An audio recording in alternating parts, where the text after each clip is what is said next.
सीधा closing trades आपको दिखाते हैं और बाजार क्लोज होने से पहले इस वक्त मार्केट में स्टॉक स्पेसिफिक रणनीति क्या है, ये जानते हैं क्लोजिंग ट्रेड्स में।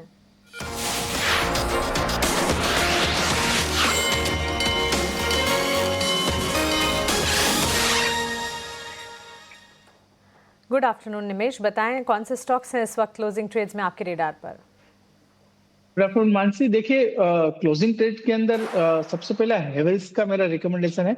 अगर हेवेल्स का चार्ट स्ट्रक्चर देखें तो स्टॉक के अंदर एक कंसोलिडेशन रेंज के अंदर है, और जिस तरह से आज का सेशन में स्टॉक में हम लोगों ने जो जिस तरह से बढ़ोतरी देख रही है, मेरा मानना है कि एक रेंज के ब्रेकआउट होने के चांसेस ज्यादा है। तो एक कंडीशनल बाय रहेगा, 1600 के ऊपर हेवेल्स के अंदर बाय करके चलना है। मेरा मानना है कि नीचे की तरफ अगर ये रेंज का ब्रेकआउट मिलता है तो स्टॉक के अंदर हम लोग अच्छी खासी अपमूव देखने को मिल सकती है। वो 1650 से 1700 रुपए का टारगेट प्राइस देखने को मिल सकता है, और नीचे की तरफ जो स्टॉप लॉस लगाना है वो 1575 का है। तो हैवेल्स के अंदर बाय रिकमेंडेशन है ओनली 1600 के अबव। ऑलराइट, तो हैवेल्स में 1600 के लेवल्स अगर दिखें तो बाइंग रिकमेंडेशन, और ऊपर की तरफ 1700 तक के टारगेट्स भी एंटिसिपेट किए जा रहे हैं। 1575 का स्टॉप लॉस मेंटेन कीजिएगा। निमेश, हैवेल्स के अलावा और कोई कॉल्स?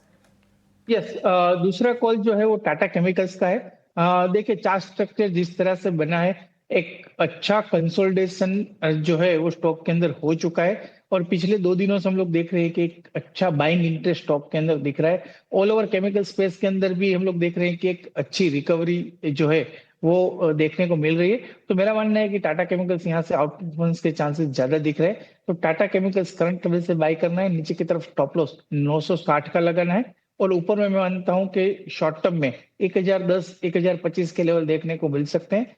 तो टाटा केमिकल्स ये मार्केट के अंदर मेरा मानना है कि अच्छा कर सकता है।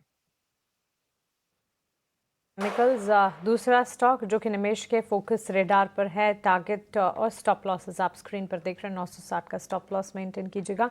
1000 के पार 1010 तक के लक्ष्य जो है वो एंटिसिपेट किए जाने चाहिए। 1-1.5% की तेजी पर ये स्टॉक जो है इस वक्त ट्रेंड करता हुआ नजर आ रहा है। कुछ और स्पेसेस जहां पर बढ़िया तेजी है आज के सत्र में निवेश शुरुआत करना चाहूंगी, जहां ब्रोकरेजेस की रिपोर्ट इनिशिएट हुई हैं।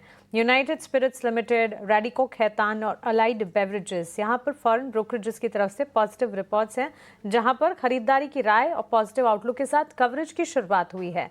इस रिपोर्ट के बाद हम देख रहे हैं आज स्टॉक्स में अच्छा एक्शन है। रैडिको खैतान तो आउट परफॉर्म करता हुआ दिन के उच्चतम स्तर पर एट प्रेजेंट। अलाइड ब्लेंडर्स में ठीक ठाक मूव्स है। यूनाइटेड स्पिरिट्स लिमिटेड में भी ½ % के गेन्स हैं। आपकी राय क्या होगी इन स्टॉक्स में? देखिए, रेडिको के अंदर आज के सेशन के अंदर हम लोग देख रहे हैं कि एक फ्रेश ब्रेकआउट आया है, स्टॉक ने नया ऑल टाइम हाई बनाया है, और जिस तरह से वॉल्यूम पिछले 3 दिनों से हम लोग देख रहे हैं, एक ब्रेकआउट प्ले करना हो तो डेफिनेटली कर सकते हैं। क्योंकि जिस तरह से शरद जी ने पहले बताया था कि ये एक फेस्टिव सीजन आ रहा है, लोगों के पास पैसे है, इंटरेस्ट रेट कट हो रहे हैं, टैक्स की इनकम बढ़ रही है, तो बट ऑब्वियस है कि यहाँ से डिमांड जो है उसके अंदर पिकअप होना चांसेस ज्यादा है। जिस तरह से स्ट्रक्चर भी यही इंडिकेट कर रहा है, तो मैं मानता हूं कि ब्रेकआउट प्ले करने के लिए रेडी को खेतान के अंदर बाय करके चल सकते हैं। नीचे की तरफ स्टॉप लॉस जो लगाना है वो 2889 का लगाना है या 2890 का लगाना है, और ऊपर में अगर ये ब्रेकआउट सस्टेन होता है तो ऊपर में हम लोग 3150 तक के लेवल रेडी को खेतान के अंदर आने वाले दिनों में देखने को मिल सकते हैं, ऐसा एक्सपेक्ट कर रहे हैं। तो रेडी को खेतान के अंदर व्यू बुलिश है, बाय करने का रिकमेंड है। बुलिश व्यू 3150 तक के रिकमेंडेशन, निचले स्तर पर एंट्री अपॉर्चुनिटी और एग्जिस्टिंग पोजीशन है तो बिल्कुल बरकरार रखने की राय यहाँ पर बनती हुई। और